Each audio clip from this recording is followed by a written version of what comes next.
हाल ही में समाचारों में देखा गया बैंक क्लिनिक किस संस्था द्वारा शुरू किया गया है?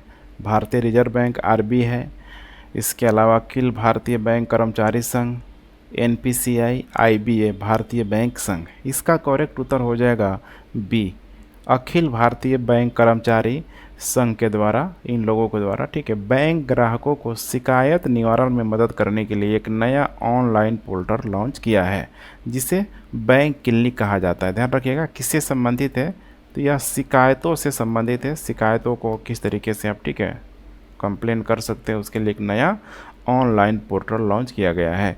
यह ग्राहकों को अपने बैंक के साथ होने वाली किसी भी समस्या में शिकायत दर्ज करने की अनुमति देता है। जैसे कि सपोज करिए कि लेन देन में, ठीक है, ट्रांसफ़र में कोई गड़बड़ी हो गया, देरी हो गया, गलत शुल्क या बैंक कर्मचारियों द्वारा अशिष्ट व्यवहार, सबके लिए एक बहुत अच्छी पहल है। खासकर एसबीआई में आप लोगों ने ज़रूर कहते सुना होगा कि वहाँ के जो स्टाफ या कर्मचारी, उनके द्वारा कस्टमर से सही तरीके से, ठीक है, मतलब बिहेव यहाँ पे नहीं किया जाता है। तो यहाँ पे बहुत अच्छी पहल की गई है, यहाँ से कंप्लेन किया जा सकता है।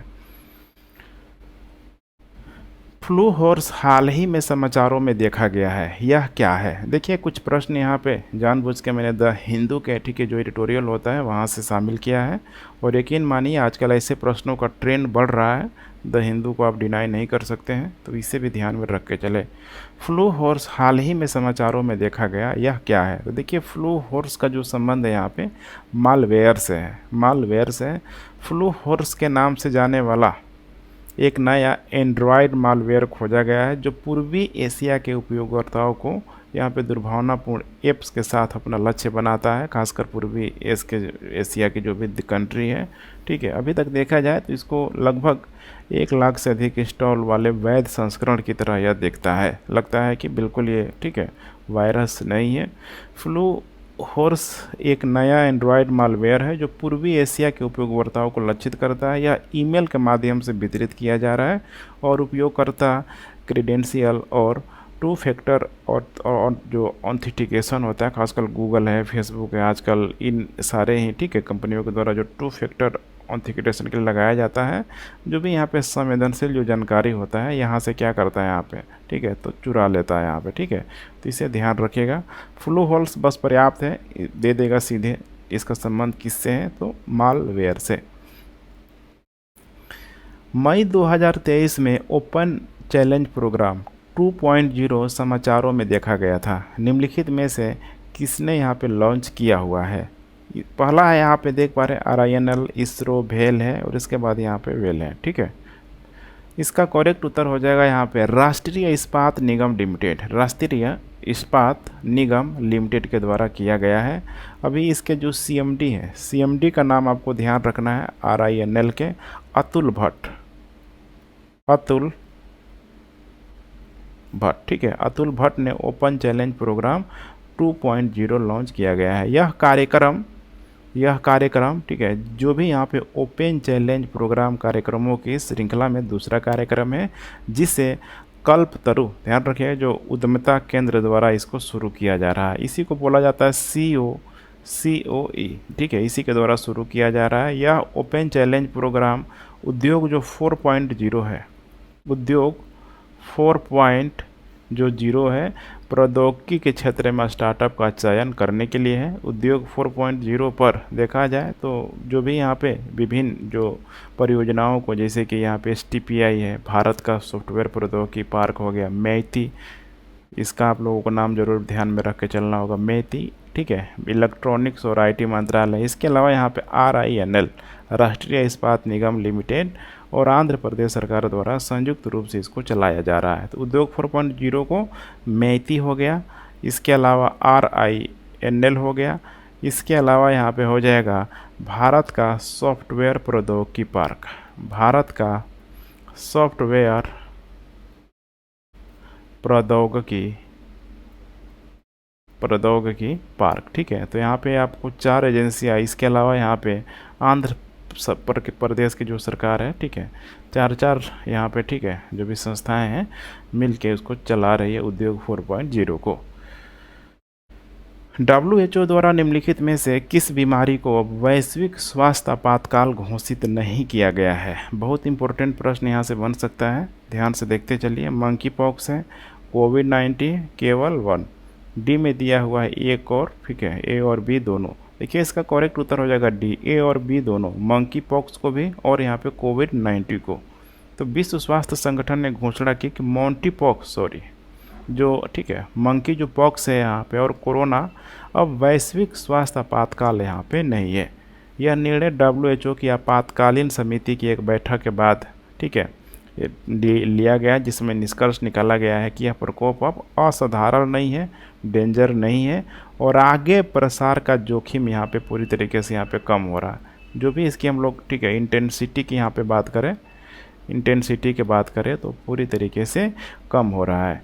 विश्व स्वास्थ्य संगठन ने आधिकारिक तौर पर घोषित किया है कि कोविड-19 अब अंतर्राष्ट्रीय चिंता का सार्वजनिक स्वास्थ्य आपातकाल यहाँ पे नहीं है, बहुत अधिक चिंता का विषय नहीं है। WHO की बात करें तो इससे रिलेटेड कुछ जानकारी आप लोग देख लें। यह एक अंतर सरकारी संगठन है जो अंतर्राष्ट्रीय सार्वजनिक स्वास्थ्य के लिए जिम्मेदार है। इसका जो हेडक्वार्टर की बात करें तो जेनेवा, जो कि स्विट्जरलैंड में स्थित है। इसकी जो स्थापना की गई थी 1948 में और इसके जो वर्तमान जो महानिदेशक हैं, इनका नाम याद जरूर रखिएगा, टेड्रोस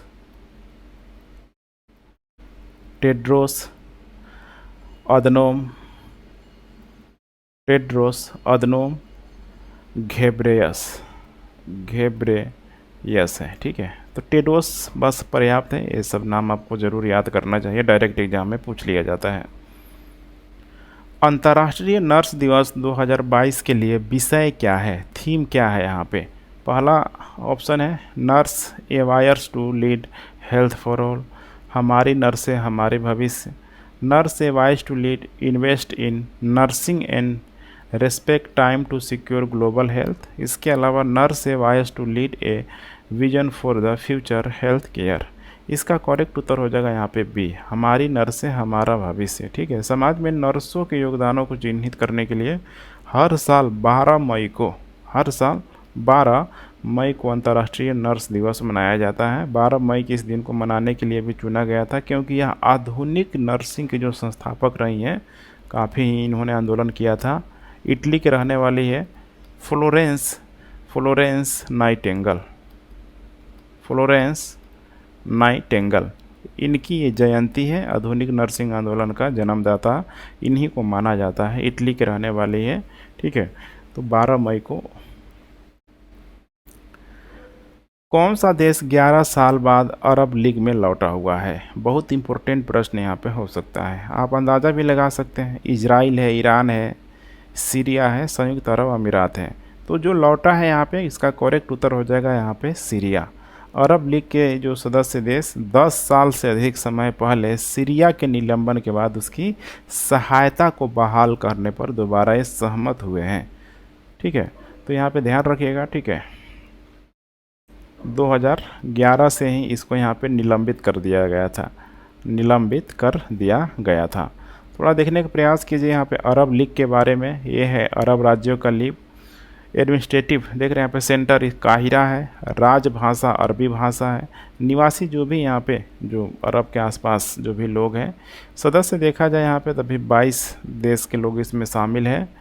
इसके अलावा अरब लीग का जो महासचिव है नाबिब अल अरबी, ठीक है। इसके अलावा यहाँ पे देख पा रहे हैं और सारा यहाँ पे दिया हुआ है। अरब परिषद प्रेसिडेंसी यहाँ पे देख लीजिएगा, लबनान में यहाँ पे दिया हुआ है। विधानमंडल यहाँ पे अरब संसद है और इसकी स्थापना किया गया था 22 मार्च 1945 को अलेक्जेंड्रिया प्रोटोकॉल के तहत स्थापना किया गया था। आकाशवाणी किस संस्था का स्थायी नाम होगा? Akashvani, all India radio, try, IAAMAI, इसके अलावा JMAJC, ठीक है। इसका करेक्ट उत्तर हो जाएगा यहाँ पे ऑल इंडिया रेडियो।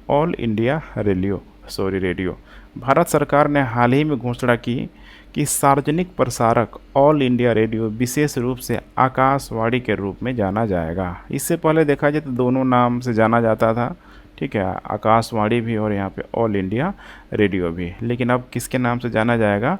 तो सिर्फ और सिर्फ आकाशवाणी के नाम से जाना जाएगा। 262 से अधिक रेडियो स्टेशनों के नेटवर्क के साथ ऑल इंडिया रेडियो भारत के 92% क्षेत्र और इसके लगभग पूरी आबादी के लिए उपलब्ध है, बिल्कुल निःशुल्क उपलब्ध है। बच्चों के लिए डिजिटल स्वास्थ्य कार्ड प्रदान करने वाला पहला राज्य कौन सा है? पहला राज्य कौन सा है?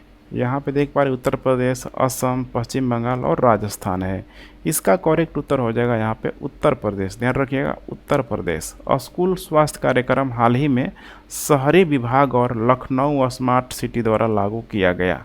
यह पहल उत्तर प्रदेश के बच्चों के लिए डिजिटल स्वास्थ्य कार्ड प्रदान करने वाला देश का पहला राज्य बन गया है। तो ये इसे स्टार मार्क जरूर लगा के चलेंगे, ऐसे प्रश्न डायरेक्ट पूछ लिए जाते हैं।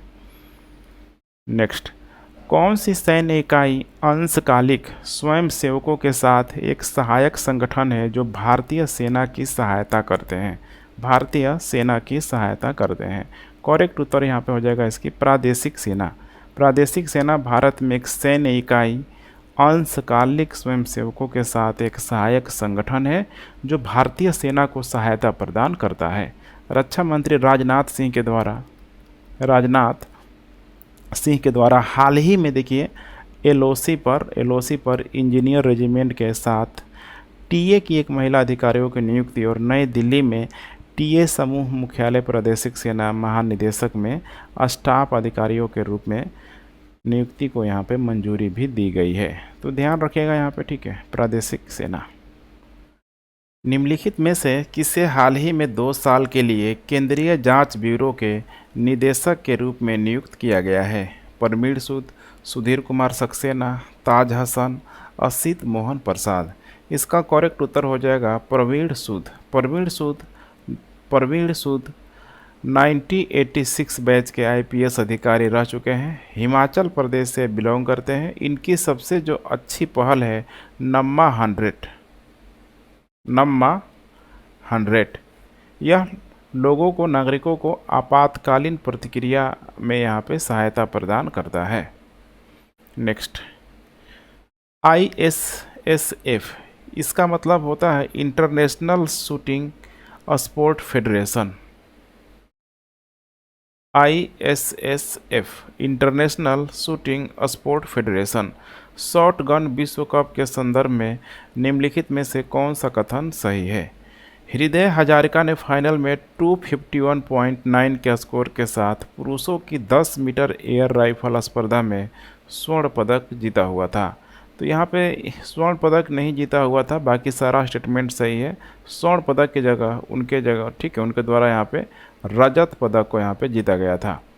भारतीय जोड़ी दिव्या TS और सरबजोत सिंह ने टूर्नामेंट में स्वर्ण पदक जीता हुआ था। बिल्कुल ये दूसरा स्टेटमेंट यहाँ पे करेक्ट है।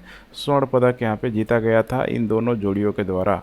करेक्ट उत्तर हो जाएगा यहाँ पे केवल और केवल बी। केवल और केवल यहाँ पे बी। इसके अलावा देखा जाए व्यक्तिगत स्तर पे मार्च 2023 में भोपाल में जीता गया था सरबजोत सिंह के द्वारा यहाँ पे, ठीक है, स्वर्ण पदक यहाँ पे जीता गया था। तो कुल मिला के देखा जाए तो इसको लेके, स्वर्ण को लेके सरबजीत सिंह के द्वारा यहाँ पे दूसरा स्वर्ण पदक जीता गया है।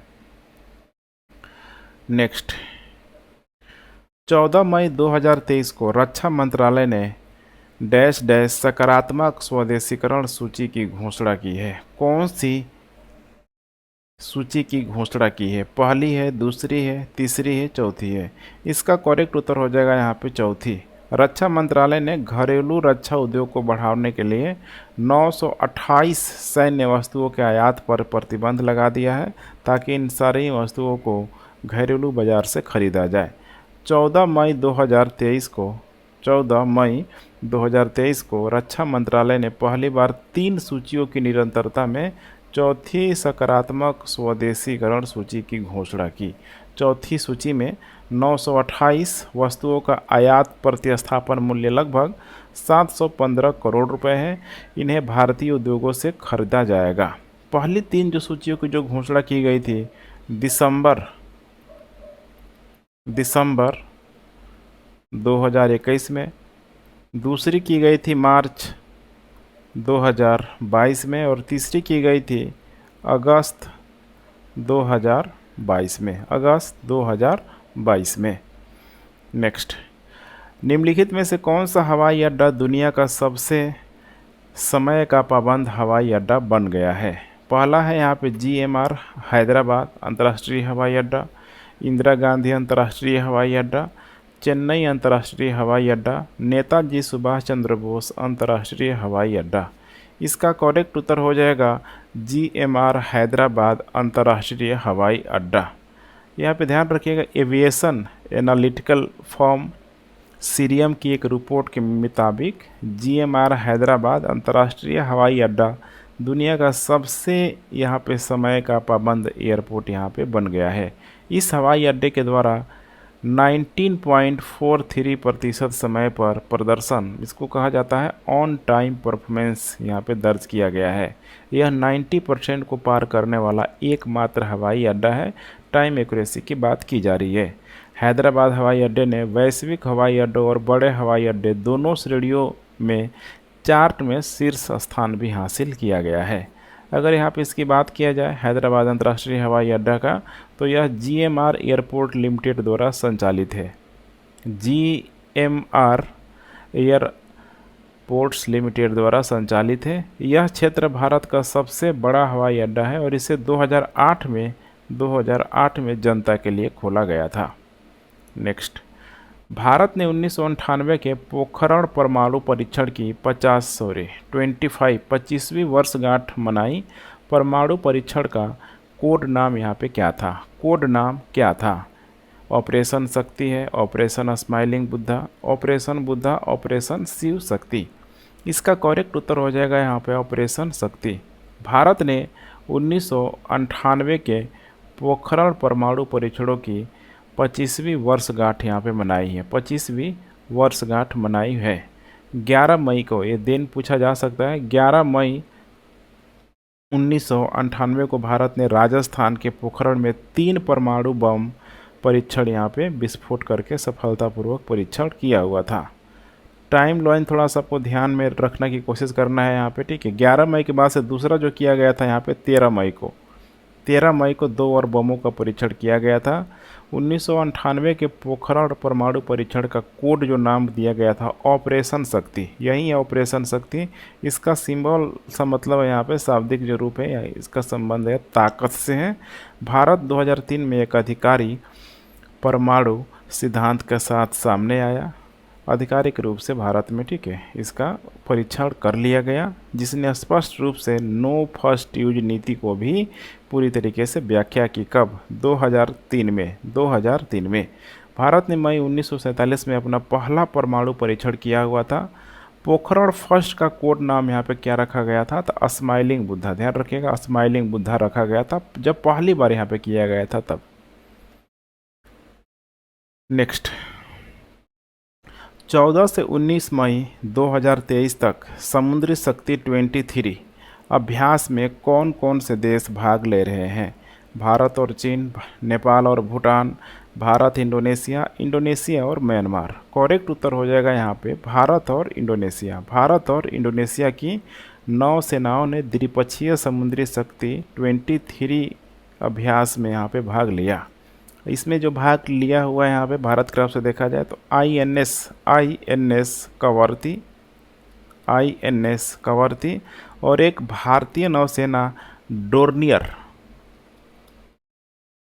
डोर्नियर समुद्री गश्ती विमान और इसके साथ साथ चेतक हेलीकॉप्टर को भी साथ में शामिल किया गया।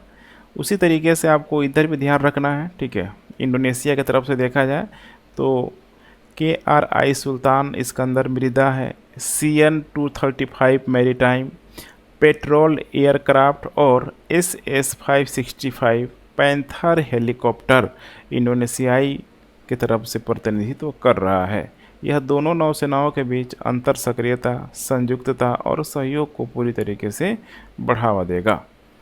तो ये वाला इम्पोर्टेंट है, इसे आप लोग ध्यान में ज़रूर रखिएगा। निम्नलिखित में से किस मंत्रालय ने डेटा गवर्नेंस क्वालिटी इंडेक्स में दूसरा स्थान प्राप्त किया है? पोर्ट, शिपिंग और जल मार्ग मंत्रालय, नागरिक उड्डयन मंत्रालय, कोयला मंत्रालय, वाणिज्य और उद्योग मंत्रालय। इसका करेक्ट उत्तर हो जाएगा पोर्ट, शिपिंग और जल मार्ग मंत्रालय, पोर्ट शिपिंग और जल मार्ग मंत्रालय।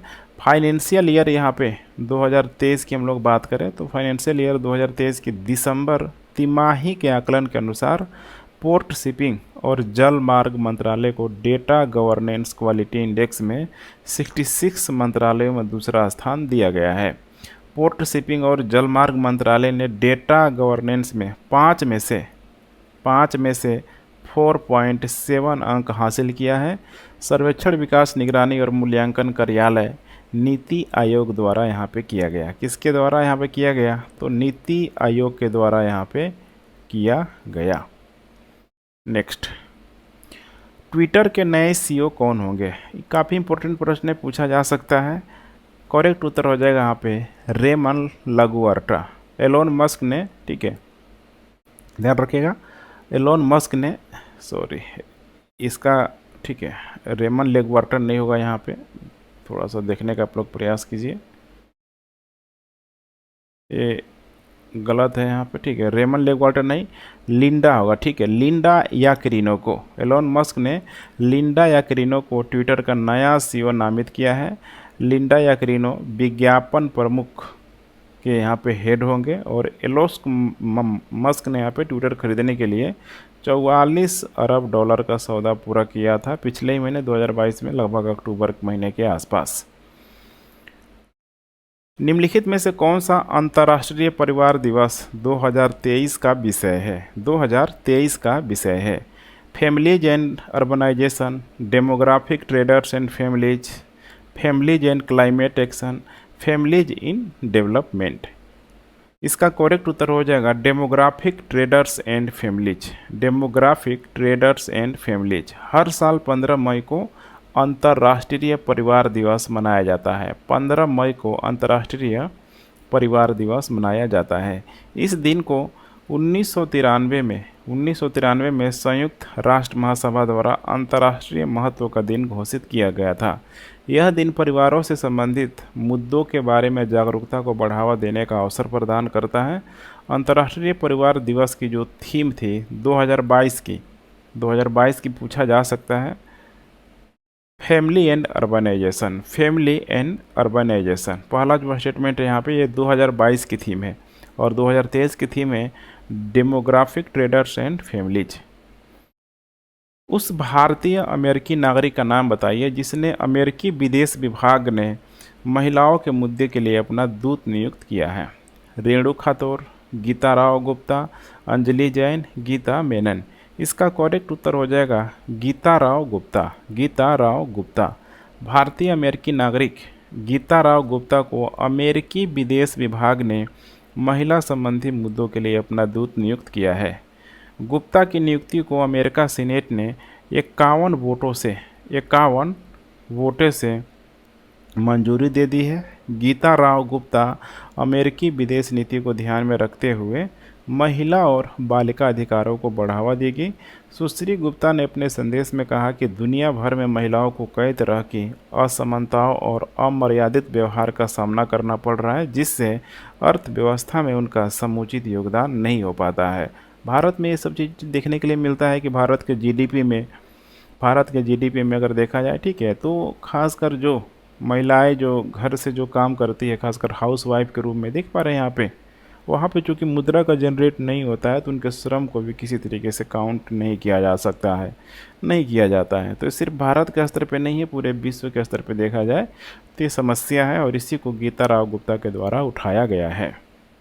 मेरी लाइफ नामक मोबाइल ऐप डैश डैश द्वारा नई दिल्ली में लॉन्च किया गया है। किसके द्वारा लॉन्च किया गया है? मनसुख एल मंडाविया, भूपेंद्र यादव, वीरेंद्र कुमार, प्रहलाद जोशी।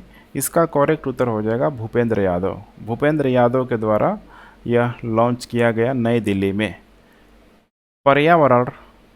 पर्यावरण, वन और जलवायु परिवर्तन मंत्री भूपेंद्र यादव द्वारा नई दिल्ली में मेरी लाइफ, जिसको माई लाइफ के नाम से भी जाना जाता है, इस ऐप का लॉन्च किया गया। यह ऐप लाइफ की अवधारणा से प्रेरित है, जिसकी परिकल्पना कोप 26 में प्रधानमंत्री नरेंद्र मोदी के द्वारा की गई थी, जिसमें नासमझ और व्यर्थ उपभोग के बजाय सचेत और सुविचारित उपयोग पर जोर दिया गया था। 20 अक्टूबर 2022 को प्रधानमंत्री ने केवडिया गुजरात में मिशन लाइफ के लिए यहाँ पे शुरुआत की ही थी। ठीक है, पर्यावरण जीवन शैली को बढ़ावा देने के लिए किया गया था। इसमें सरल कार्यों के माध्यम से प्रत्येक व्यक्ति के व्यवहार में परिवर्तन लाने पर ध्यान केंद्रित करने पर विशेष जोर दिया गया है। पर्यावरण, वन और जलवायु परिवर्तन मंत्रालय मिशन लाइफ के राष्ट्रीय स्तर पर कार्यान्वयन के लिए केंद्रीय नोडल मंत्रालय भी है और लाइफ के बारे में अखिल भारतीय स्तर पर समर्थन और जागरूकता बढ़ाने के लिए वर्तमान में 1 महीने का जन अभियान चलाया जा रहा है और 5 जून 2023 को विश्व पर्यावरण दिवस के अवसर पर ये समाप्त हो जाएगा। नेक्स्ट, 16 मई 2023 को ब्रसेल्स, बेल्जियम में भारत यूरोपीय संघ व्यापार और प्रौद्योगिकी परिषद की मंत्री स्तरीय बैठक का कौन सा संस्करण आयोजित किया गया था? कौन सा संस्करण आयोजित किया गया था? पहला, दूसरा, तीसरा, चौथा। इसका करेक्ट उत्तर हो जाएगा यहाँ पे पहला। 16 मई 2023 को भारत यूरोपीय संघ व्यापार और प्रौद्योगिकी परिषद की पहली मंत्री स्तरीय बैठक ब्रुसेल्स, बेल्जियम में आयोजित की गई थी। प्रधानमंत्री नरेंद्र मोदी और यूरोपीय आयोग की अध्यक्ष सुश्री उर्सुला वॉन डेर लेयन ने अप्रैल 2022 में नई दिल्ली में टीटीसी के गठन की घोषणा की थी। टीटीसी के गठन की घोषणा की थी। भारत का पहला astronomical society of India Govind Swarup lifetime achievement award किसे मिला है? Dipankar Banerjee, Jayant Vishnu Narlikar, Fred Hoyle, Ajit Kembhavi. इसका करेक्ट उत्तर हो जाएगा जयंत विष्णु नार्लिकर। जयंत विष्णु नार्लिकर। प्रोफेसर जयंत विष्णु नार्लिकर ने पहला astronomical society of India Govind Swarup lifetime achievement award प्राप्त किया। प्रोफेसर नार्लिकर ने ब्रह्मांड के अध्ययन के लिए अपना पूरा जीवन समर्पित कर दिया और नार्लिकर हायर सिद्धांत सहित खगोल भौतिकी के विभिन्न पहलुओं को समझने में योगदान दिया है। वह उन लोगों में से एक थे जिन्होंने भारत में ब्रह्मांड विज्ञान में शोध शुरू हुआ। उन्होंने भारतीय विश्वविद्यालय में खगोल विज्ञान पाठ्यक्रम और अनुसंधान शुरू करने का विचार दिया था। उन्होंने inter university centre for astronomy and astrophysics के गठन में महत्वपूर्ण भूमिका निभाई हुई थी। मेडिकल प्रैक्टिशनर्स का पंजीकरण और मेडिसिन प्रैक्टिस लाइसेंस विनिमय 2023 शीर्षक से हाल ही में जारी अधिसूचना के संदर्भ में निम्नलिखित में से कौन सा कथन सही है? राष्ट्रीय चिकित्सा आयोग ने इस नियमन के संबंध में अधिसूचना जारी की है। बिल्कुल करेक्ट है। इसके अंतर्गत मेडिसिन प्रैक्टिस करने का लाइसेंस 3 साल के लिए यहाँ पे दिया जाएगा। कितने साल के लिए? 3 साल के लिए दिया जाएगा। तो ध्यान रखिएगा, यह 3 साल के लिए, ठीक है, नहीं दिया जाएगा। यह 5 साल के लिए, यह दिया जाएगा। तो दूसरा गलत है, सिर्फ और सिर्फ पहला स्टेटमेंट यहाँ पे करेक्ट है। नेक्स्ट, निम्नलिखित में से कौन फ्रांस के 76वें कांस फिल्म समारोह में भारतीय प्रतिनिधिमंडल का नेतृत्व कर रहा है? Anurag Thakur, doctor L Murugan, Guneet Monga, Manushi Chhillar. इसका करेक्ट उत्तर हो जाएगा यहाँ पे डॉक्टर एल मुरुगन। 76वां कांस फिल्म फेस्टिवल 16 मई 2023 को फ्रांस में आयोजित हुआ। समारोह आधिकारिक तौर पर जॉनी डेप अभिनीत फिल्म जीन डू बैरी के विश्व प्रीमियर के साथ शुरू हुआ। ध्यान रखिएगा, जॉनी डेप की जो मूवी है यहाँ पे फिल्म जीन डू बैरी, ठीक है, जीन डू बैरी के साथ, ठीक है, विश्व प्रीमियर के साथ शुरू हुआ। सूचना और प्रसारण राज्य मंत्री डॉक्टर एल मुरुगन ने 12 दिवसीय कार्यक्रम में भारतीय प्रतिनिधिमंडल का नेतृत्व कर रहे हैं। National institute of design Ahmedabad ने वैश्विक समुदाय के लिए भारत की रचनात्मक अर्थव्यवस्था का प्रदर्शन विषय के साथ भारतीय मंडप की अवधारणा और डिजाइन तैयार किया हुआ है।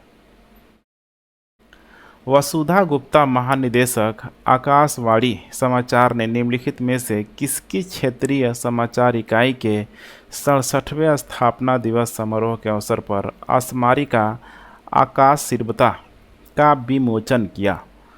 आकाशवाणी गुवाहाटी, आकाशवाणी लखनऊ, आकाशवाणी मुंबई, आकाशवाणी चेन्नई। इसका करेक्ट उत्तर हो जाएगा यहाँ पे आकाशवाणी गुवाहाटी। आकाशवाणी गुवाहाटी की क्षेत्रीय समाचार इकाई के 67वें स्थापना दिवस समारोह में आकाशवाणी समाचार की महानिदेशक डॉक्टर वसीधा गुप्ता ने शिरकत की।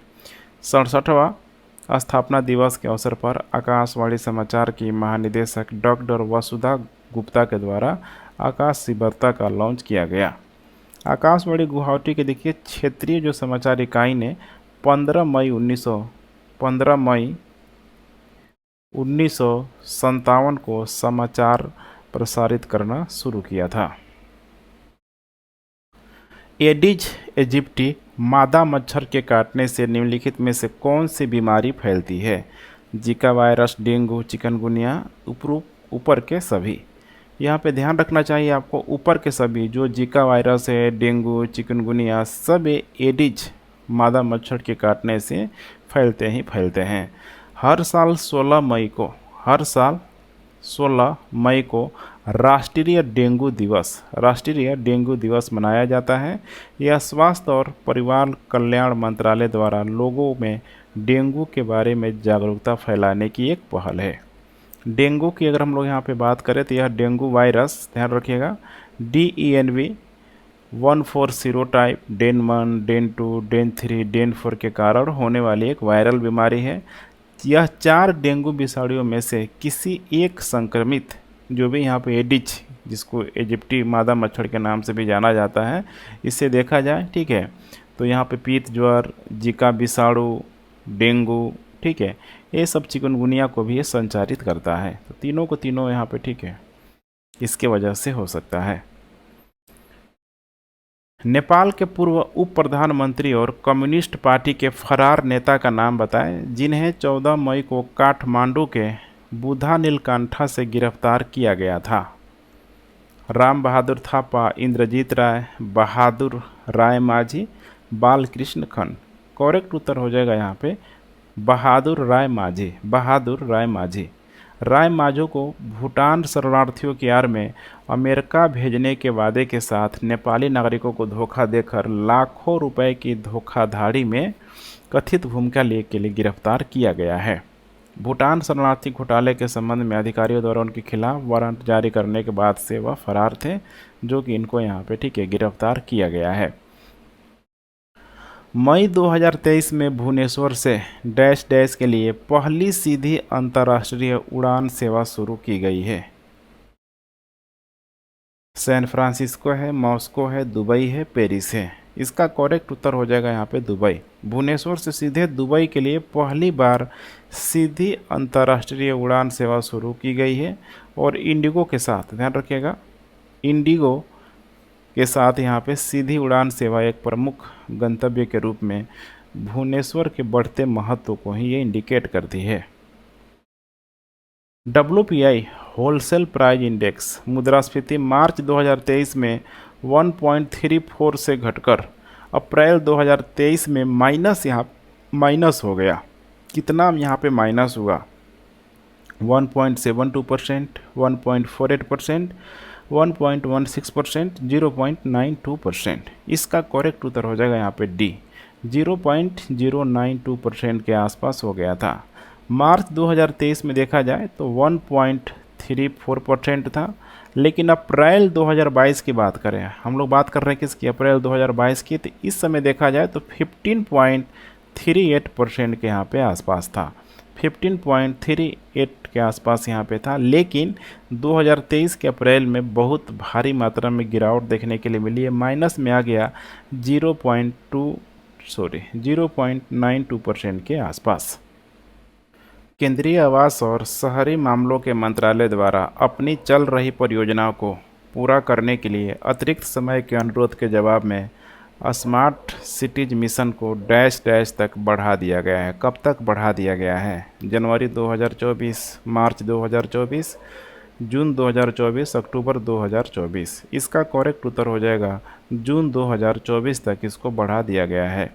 स्मार्ट सिटीज मिशन की समय सीमा 1 वर्ष के लिए बढ़ा दी गई है क्योंकि कुछ शहर समय सीमा को पूरा करने में विफल रहे हैं। केंद्रीय आवास और शहरी मामलों के मंत्रालय में अपनी चल रही परियोजना को पूरा करने के लिए अतिरिक्त समय के अनुरोध के जवाब में इसके लिए जो समय बढ़ाया हुआ है जून 2024 तक बढ़ाया हुआ है। मिशन की गतिविधियों को पूरा करने के लिए सभी शहरों को 5 वर्ष प्रदान किया गया था और शुरू में जो समय निर्धारित किया गया था जून 2023 का समय यहाँ पे निर्धारित किया गया था। अगर हम लोग पूरी इसकी बात करें स्मार्ट सिटीज मिशन की तो 25 जून 2015 को 25 जून 2015 को इसकी शुरुआत की गई थी और जनवरी 2016 से जून 2018 तक 2 चरणों की प्रतियोगिता के माध्यम से पुनर्विकास के लिए 100 शहरों का यहाँ पे चयन किया गया था। जेल में बंद 3 ईरानी महिला पत्रकारों को संयुक्त राष्ट्र प्रेस स्वतंत्रता पुरस्कार 2023 प्रदान किया गया। निम्नलिखित में से उनमें से कौन सा एक नहीं है? कौन सा एक नहीं है? नीलोफर हमीदी, इलाहे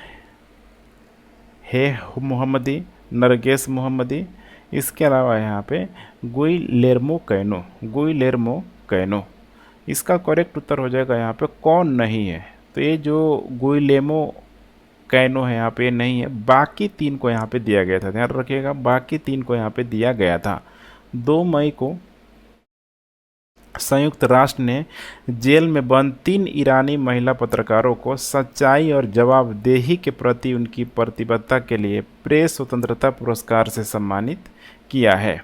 विजेता में देखा जाए तो नीलोफर हमीदी की बात करें तो महसा अमीनी की हिरासत की इनके द्वारा मौत की खबर दी गई थी। दूसरा है यहाँ पे इलाहे मोहम्मदी अमीनी के अंतिम संस्कार के बारे में इन्होंने लिखा हुआ था। और तीसरा है यहाँ पे नरगेस मोहम्मदी, कई वर्षों तक ये भी पत्रकार के रूप में कार्य किया और वह ईरान की सबसे प्रमुख कार्यकर्ताओं में से भी एक है।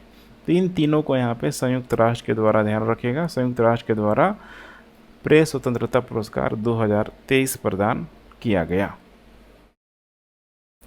हिमाचल प्रदेश सरकार ने स्पीति घाटी की महिलाओं के लिए डैश डैश के मासिक प्रोत्साहन की मंजूरी दी है। कितने रुपए की मंजूरी दी है? 1500 है, 2500, 500 और यहाँ पे है 1000 रुपये। इसका करेक्ट उत्तर हो जाएगा यहाँ पे 1500 रुपये। 1500 रुपये यह 18 साल से ऊपर के सभी महिलाओं को यहाँ पे दिया जाएगा। 18+ सभी महिलाओं को दिया जाएगा। और इसमें जो भी यहाँ पे बौद्ध जो भिक्षुणी जो महिलाएं हैं ये भी इसमें, ठीक है, इस परियोजना के अंतर्गत उनको भी शामिल किया गया है। हिमाचल प्रदेश सरकार ने ईज ऑफ डूइंग बिजनेस को बढ़ावा देने के लिए स्टैंप ड्यूटी के संग्रह के लिए ई स्टाम्पिंग शुरू करने की भी मंजूरी दी है। 1 अप्रैल से 31 मार्च 2024 तक स्टाम्प की दोहरी व्यवस्था यानी फिजिकल स्टाम्प पेपर और ई स्टाम्प पेपर जारी रखने की भी मंजूरी दी गई है। मई 2023 में अमेरिकी फेडरल रिजर्व ने मुद्रास्फीति को नियंत्रित करने के लिए ब्याज दरों को 25 आधार अंक बढ़ाकर डैश डैश कर दिया है। कितना अंक यहाँ पे कर दिया है? करेक्ट उत्तर हो जाएगा इसका 5.15%। अमेरिकी फेडरल रिजर्व बैंक ने मुद्रास्फीति को नियंत्रित करने के लिए ब्याज दरों को 25 आधार अंकों से बढ़ाकर 5.15% से यहाँ पे कर दिया है। यह 4 मई 2023 से प्रभावी भी हो गया है। इसका उद्देश्य महंगाई को 2%, ध्यान रखिएगा, 2% के निचले मतलब कह सकते हैं, ठीक है, भाग में लाना है। मार्च 2022 से यह लगातार 10वीं वृद्धि है। यहाँ पे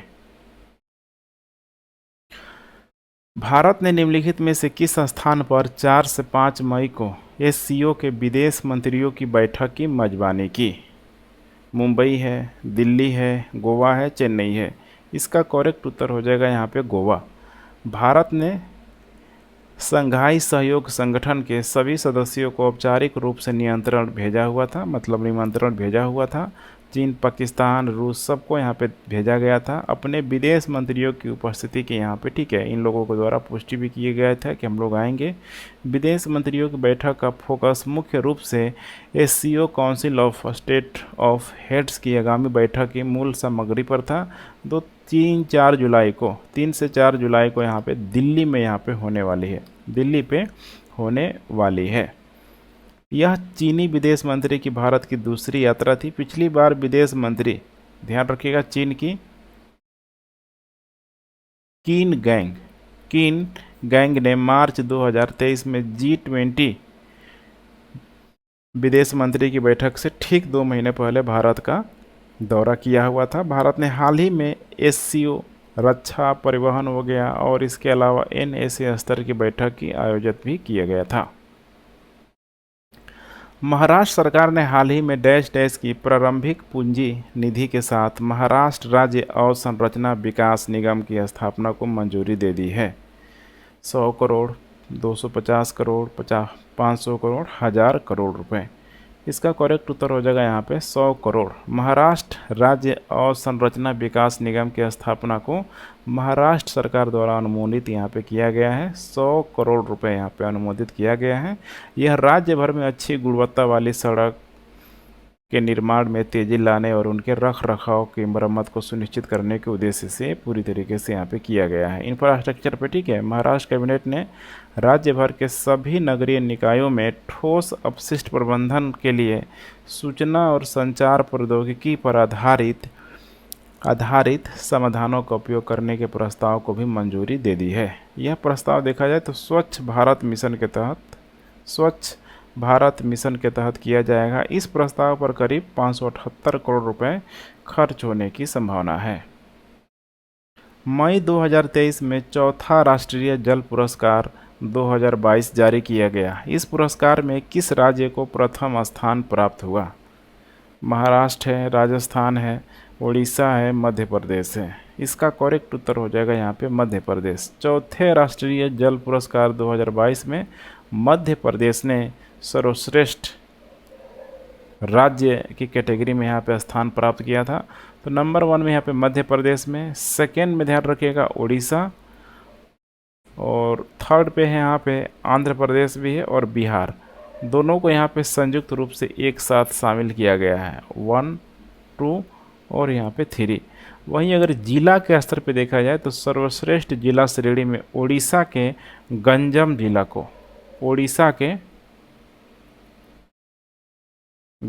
जिला को पहला पुरस्कार मिला है। इसके बाद तमिलनाडु में, ठीक है, नमक्कल जिला और तेलंगाना में आदिलाबाद को स्थान मिला है। तो यहाँ पे मैं लिख देता हूँ, तमिलनाडु में हो जाएगा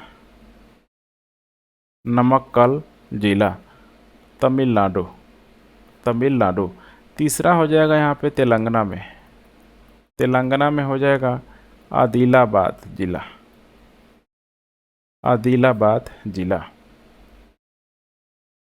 मई 2023 में नासा ने निम्नलिखित में से किस कंपनी को अंतरिक्ष यान बनाने के लिए सम्मानित किया है, जो अंतरिक्ष यात्रियों को चंद्रमा की सतह पर और उसके आसपास भेजेगा, ठीक है, उसके पास भेजेगा? Virgin Galactic, Blue Origin, Bigelow Aerospace Inc, SpaceX. इसका करेक्ट उत्तर हो जाएगा ब्लू ओरिजिन। नासा ने ब्लू ओरिजिन, जो कि जेफ बेजोस की जो कंपनी है, जो अमेजन के मालिक भी है, ठीक है, अंतरिक्ष बनाने के लिए यहाँ पे $3.4 बिलियन का अनुबंध दिया गया है, जो अंतरिक्ष यात्रियों को चंद्रमा की सतह से और उसके पास भेजेगा। नासा ने जेफ बेजोस की कंपनी ब्लू ओरिजिन को चंद्रमा की सतह पर अंतरिक्ष यात्रियों को भेजने और वहां से भेजने के लिए अंतरिक्ष यान बनाने के लिए यहाँ पे चुना हुआ है। इस अनुबंध का मूल्य लगभग अगर देखा जाए तो $3.4 बिलियन है।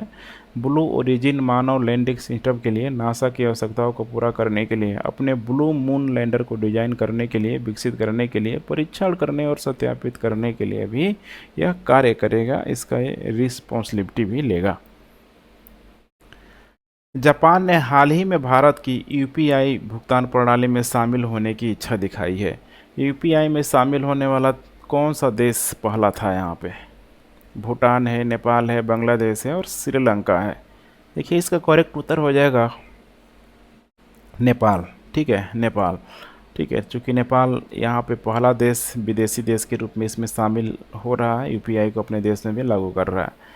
इसके अलावा जापान सीमा पार लेन देन और भुगतान तंत्र को बढ़ाने के लिए भारत की जो एकीकृत भुगतान इंटरफेस है, जिसको यहाँ पे यूपीआई भी बोला जाता है, ठीक है, यूपीआई भुगतान प्रणाली को अपनाने पर विचार कर रहा है। यूपीआई को संयुक्त अरब अमीरात और सिंगापुर जैसे देशों द्वारा अपनाए जाने के बाद सीमा पार भुगतान के लिए इस्तेमाल किया जा सकता है।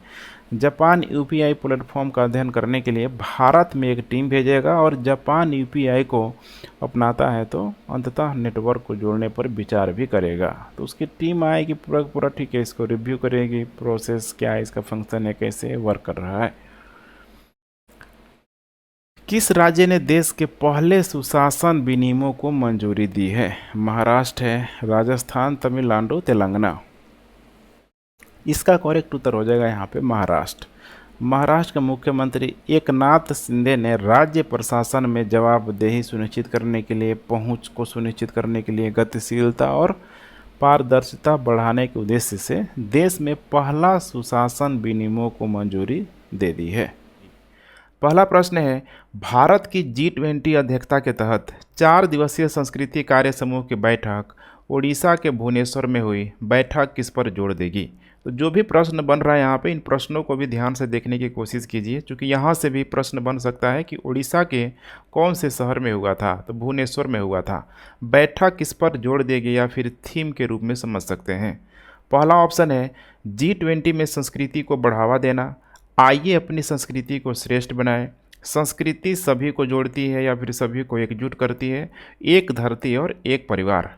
हर वीडियो में मैंने टाइमर लगा के रखा हुआ है ताकि आपको 4-5 सेकंड का समय मिल जाए सोचने समझने का, ये काफ़ी ज़रूरी है। इसका करेक्ट उत्तर हो जाएगा सी, संस्कृति सभी को जोड़ती है। तो 4 दिवसीय संस्कृति कार्यक्रम अभी चलाया जा रहा है 14 से 17 मई के बीच, 14 से 17 मई के बीच। और देखिए जो इसका जो उद्देश्य है, इसका उद्देश्य है पूरी तरीके से देखा जाए तो संस्कृति और समुदाय के बीच शांतिपूर्ण सह अस्तित्व पर आधारित कायम रखना। और इसमें G20 के जितने भी देश हैं यहाँ पे, और ख़ासकर अंतर्राष्ट्रीय संगठन के प्रतिनिधियों ने इसमें पार्टिसिपेट किया है। इस बैठक से बहुपक्षवाद और शांतिपूर्ण सह अस्तित्व के प्रति भारत की प्रतिबद्धता पूरी तरीके से पुष्टि की गई है कि भारत भी इसमें काफ़ी अपना एक अच्छा खासा रोल प्ले कर रहा है पूरी तरीके से शांतिपूर्ण सह अस्तित्व को लेके।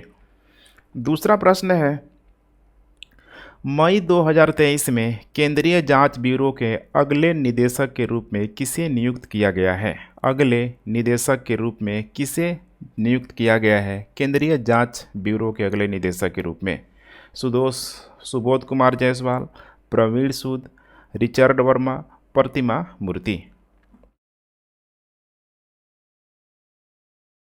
इसका करेक्ट उत्तर हो जाएगा आईपीएस अधिकारी है यहाँ पे प्रवीण कुमार सूद। ध्यान रखिएगा, प्रवीण कुमार सूद, प्रवीण सूद भी इन्हें बोला जाता है। तो आईपीएस अधिकारी है और वर्तमान में कर्नाटक के पुलिस महानिदेशक के रूप में कार्यरत है। कर्नाटक के पुलिस महानिदेशक के रूप में कार्यरत है। और अभी यह किसका स्थान लेंगे? सीबीआई के जो निदेशक हैं अभी सुबोध कुमार का स्थान लेंगे। तो यहाँ पे ऑप्शन में देख पा रहे दिया है सुबोध कुमार जायसवाल। तो अभी सुबोध कुमार ठीक है अभी चल रहे हैं, लेकिन प्रवीण सूद जल्द ही यहाँ पे सीबीआई निदेशक के रूप में कार्यभार संभालेंगे। अगर हम लोग सीबीआई की बात करें तो देखिए यह पूरी तरीके से भारत की प्रमुख जाँच एजेंसी है और इसको सीबीआई को दिल्ली विशेष पुलिस प्रतिष्ठान अधिनियम 1946 के तहत जांच करने की शक्ति प्राप्त है। किसके अधीन कार्य करता है? ठीक है, ये इंपॉर्टेंट यहाँ पे हो सकता है, मंत्रालय वगैरह यहाँ पे पूछा जा सकता है। यह कार्य करता है कार्मिक विभाग, कार्मिक पेंशन और लोक शिकायत मंत्रालय भारत सरकार के अधीक्षण के तहत कार्य करता है। और इस कार्यालय के जो ध्यान रखिएगा, ठीक है, जो हेड है, प्रमुख है, प्रधानमंत्री है। प्रधानमंत्री है, यहाँ पे प्रधानमंत्री कार्यालय के अंतर्गत ही आता है। अगर इसके हम लोग मुख्यालय की बात करें सीबीआई की, तो आपको पता ही होना चाहिए इसका मुख्यालय यहाँ पे New Delhi, New Delhi. Next, festival Monlam Chenmo खबरों में रहा, यह निम्नलिखित में से किस राज्य में मनाया जाता है? बहुत इंपॉर्टेंट है, इस प्रश्न को आप लोग स्टार मार्क करके चलेंगे। स्टार मार्क में उन्हीं प्रश्नों को कराऊंगा जिसकी पूछे जाने की संभावना सबसे अधिक रहेगी। पहला स्टेटमेंट है लद्दाख, हिमाचल प्रदेश, उत्तराखंड, हरियाणा।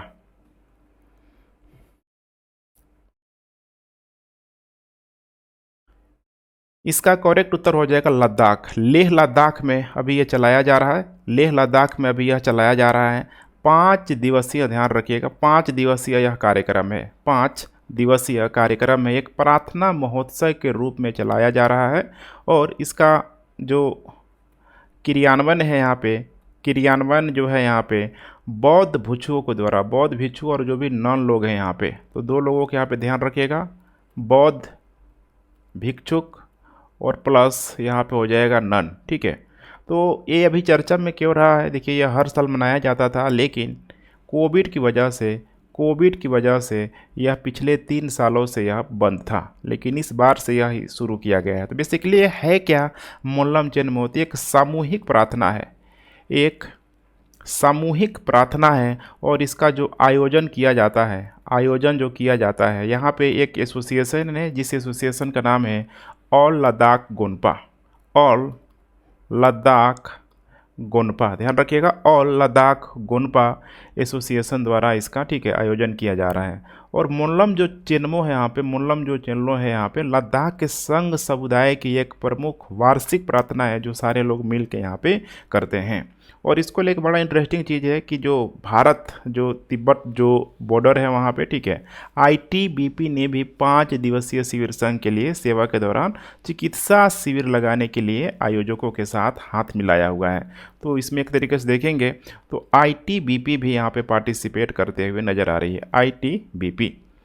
नेक्स्ट, रक्षा मंत्रालय ने हाल ही में चौथी सकारात्मक स्वदेशीकरण सूची को मंजूरी दी है। इसमें कितने आइटम शामिल किया गया है? इसमें कितने आइटम शामिल किया गया है? 928, 838, 902, 1000। यहाँ पे ध्यान रखिएगा, चौथी सकारात्मक स्वदेशीकरण सूची।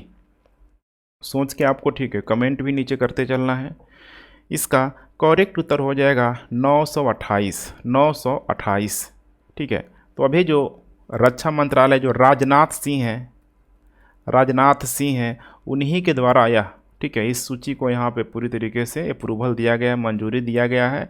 अब यहाँ पे जो, ठीक है, जो भी यहाँ पे प्रतिस्थापन इकाई हो गया, उप प्रणाली पुर्जा हो गया, घटक हो गया, स्वदेशीकरण को शामिल करते हुए यहाँ पे पूरी तरीके से, ठीक है, एक तरीके से कर सकते हैं कि यहाँ पे इंपोर्ट करने के लिए, आयात करने के लिए टोटल यहाँ पे 715 करोड़ की राशि यहाँ पे, ठीक है, तय की गई है। अप्रूवल इसमें दिया गया है। अब इससे क्या होगा यहाँ पे, तो देखिए, जो भी यहाँ पे प्रतिस्थापन इकाई आएगा, उप प्रणाली पुर्जा घटक सब आएगा, तो इससे क्या होगा कि भारत को आत्मनिर्भर बनाने में यह पूरी तरीके से मदद मिलेगा। खासकर यहाँ पे रक्षा के क्षेत्र में या फिर रक्षा सार्वजनिक क्षेत्र के उपक्रमों को, आयात को पूरी तरीके से इसमें कम करने में मदद मिलेगी, क्योंकि इसके माध्यम से खुद भारत अब इन सारे क्षेत्रों में मैन्युफैक्चर करने लगेगा।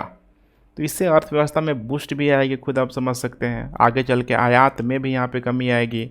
इसके अलावा आयात में जब कमी आएगी तो निर्यात को भी यहाँ पे प्रोत्साहन मिलेगा, तो भारत भी रक्षा के क्षेत्रों में यहाँ पे निर्यात कर सकता है। तो उसके लिए यह पहल की जा रही है। मई 2023 में केंद्रीय मंत्री राजीव चंद्रशेखर ने कौन से स्थान पर भारत यूरोपीय संघ व्यापार और प्रौद्योगिकी परिषद की पहली मंत्री स्तरीय बैठक में भाग लिया है? पहली मंत्री परिषदीय बैठक में भाग लिया हुआ है। मॉस्को है, ब्रुसेल है, ढाका है और इसके अलावा क्यू है। नीचे आप लोग, ठीक है, कमेंट जरूर कीजिए। यहाँ पे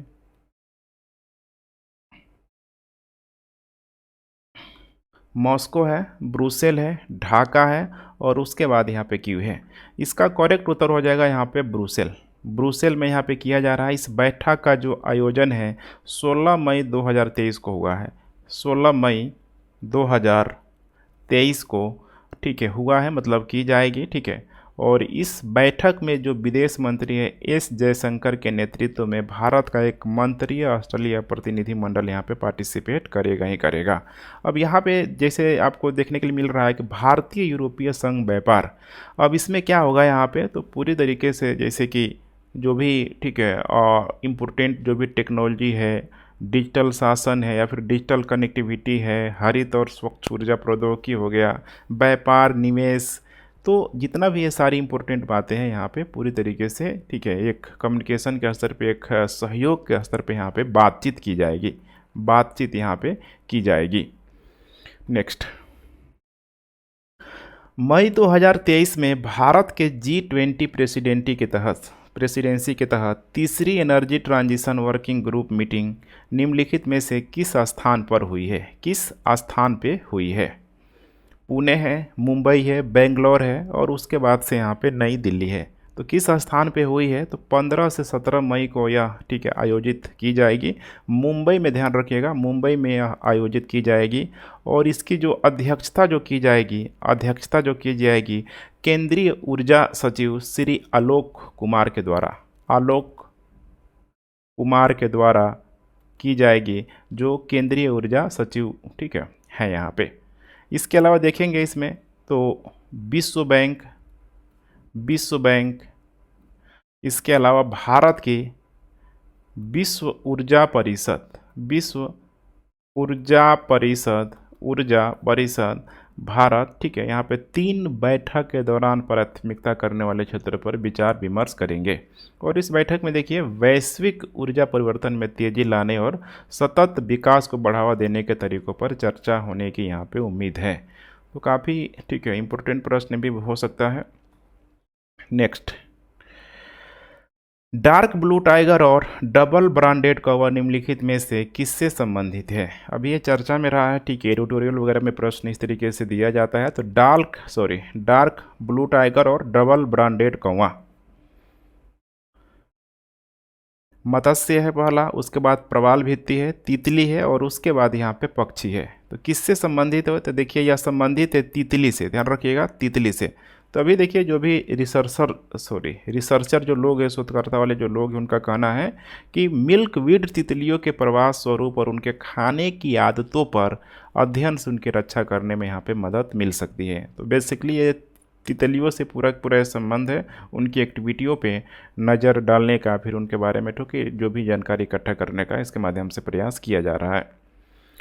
किस देश ने मई 2023 में पोलियो वायरस के कारण अपनी पहली मौत की सूचना दी है?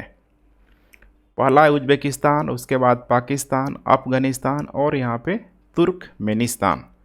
इसका करेक्ट उत्तर हो जाएगा अफगानिस्तान के द्वारा दिया गया है। अफगानिस्तान के द्वारा यहाँ पे 2023 में पोलियो के कारण अपनी पहली मौत की यहाँ पे सूचना दी गई है। अब अफगानिस्तान में कौन सा जगह है, उस जगह का नाम आपको ध्यान रखना है, ठीक है।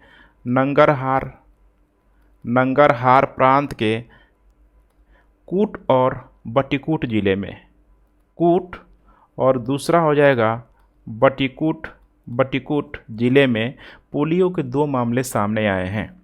पोलियो से संक्रमित बच्चों में से एक की यहाँ पे मौत हो गई है और मरने वाला बच्चा 4 साल का था। उसके घर वालों ने बोला कि उसकी गर्दन के नीचे से लकवा मार दिया गया था और उसी की वजह से उसकी मौत हो गई। तो बेसिकली इस तरह के प्रश्न पूछा जाता है, ठीक है। तो यहाँ पे ध्यान रखिएगा नगरहार प्रांत, यहीं से प्रश्न बनने की संभावना है, लेकिन माइक्रो लेवल पर भी प्रश्न बना सकता है। कूट और बटिकूट से, अफगानिस्तान के 2 क्षेत्रों से पोलियो के मामले आए हैं। मई 2023 में ट्विटर के सीईओ के रूप में किसे नियुक्त किया गया है? ध्यान रखिएगा मई 2023 की यहाँ पे बात किया जा रहा है। नंबर 1 है यहाँ पे लिंडा याकरिनो, पराग अग्रवाल, एलोन मस्क, उसके अलावा यहाँ पे जेफ बेजोस। इसका करेक्ट उत्तर हो जाएगा लिंडा याकरिनो अभी ट्विटर के नए सीईओ के रूप में नियुक्त किया गया है। तो आपको पता है कि मालिक कौन है यहाँ पे, ठीक है, एलोन मस्क ने खुद खुलासा किया है कि याकरिनो मुख्य रूप से व्यावसायिक संचालन पर ध्यान केंद्रित करेगा और जो ठीक है खुद जो है मैं है यहाँ पे अर्थात एलोन जो मस्क है उत्पाद डिजाइन और नई तकनीक पर अध्ययन पर ध्यान केंद्रित करेगा। तो बस यहाँ से ध्यान रखिएगा, अभी ट्विटर का सीईओ कौन है? लिंडो याकरिनो। जीएसटी रिटर्न के लिए ऑटोमेटेड रिटर्न स्क्रूटनी मॉड्यूल शुरू किया गया है। किसके लिए यह शुरू किया गया है? किसके लिए शुरू किया गया है? यहाँ पे देखिए, केंद्रीय अप्रत्यक्ष कर और शुल्क बोर्ड, इसके अलावा केंद्रीय प्रत्यक्ष कर बोर्ड, वित्त मंत्रालय, आरबीआई। तो किसके द्वारा यह शुरू किया गया है? तो देखिए यहाँ पे ये शुरू किया गया है केंद्रीय अप्रत्यक्ष कर और सीमा शुल्क बोर्ड के द्वारा ये किया गया है। तो अभी देखिए वित्त मंत्री के द्वारा यह बातें बताई गई है कि जो इसका जो उद्देश्य है, जो भी करदाता जो है यहाँ पे जो जीएसटी जो रिटर्न फाइल करते हैं, जीएसटी रिटर्न फाइल करते हैं, उसकी पूरी तरीके से जांच करेगा। जो भी यहाँ पे ठीक है, हो सकता है कि कुछ गड़बड़ हो यहाँ पे, उसकी एक्यूरेसी लाने के लिए पूरी तरीके से जांच की जाएगी और अभी इसको पूरी तरीके से इम्प्लीमेंटेशन किया जा रहा है। 2019 और 20 के जीएसटी रिटर्न की जांच के लिए यह पूरी तरीके से शुरू हो गया है। तो देख पा रहे हैं यहाँ पे नाम ही लगा हुआ है यहाँ पे ऑटोमेटेड रिटर्न स्क्रूटनी मॉडल। अगर किसी प्रकार का कोई मॉडिफिकेशन चाहिए तो आप नीचे कमेंट कर सकते हैं, बाकी सीरीज कंटिन्यू रूप से चलती रहेगी। तो ठीक है फ्रेंड्स, थैंक्स फॉर वॉचिंग, जय हिंद।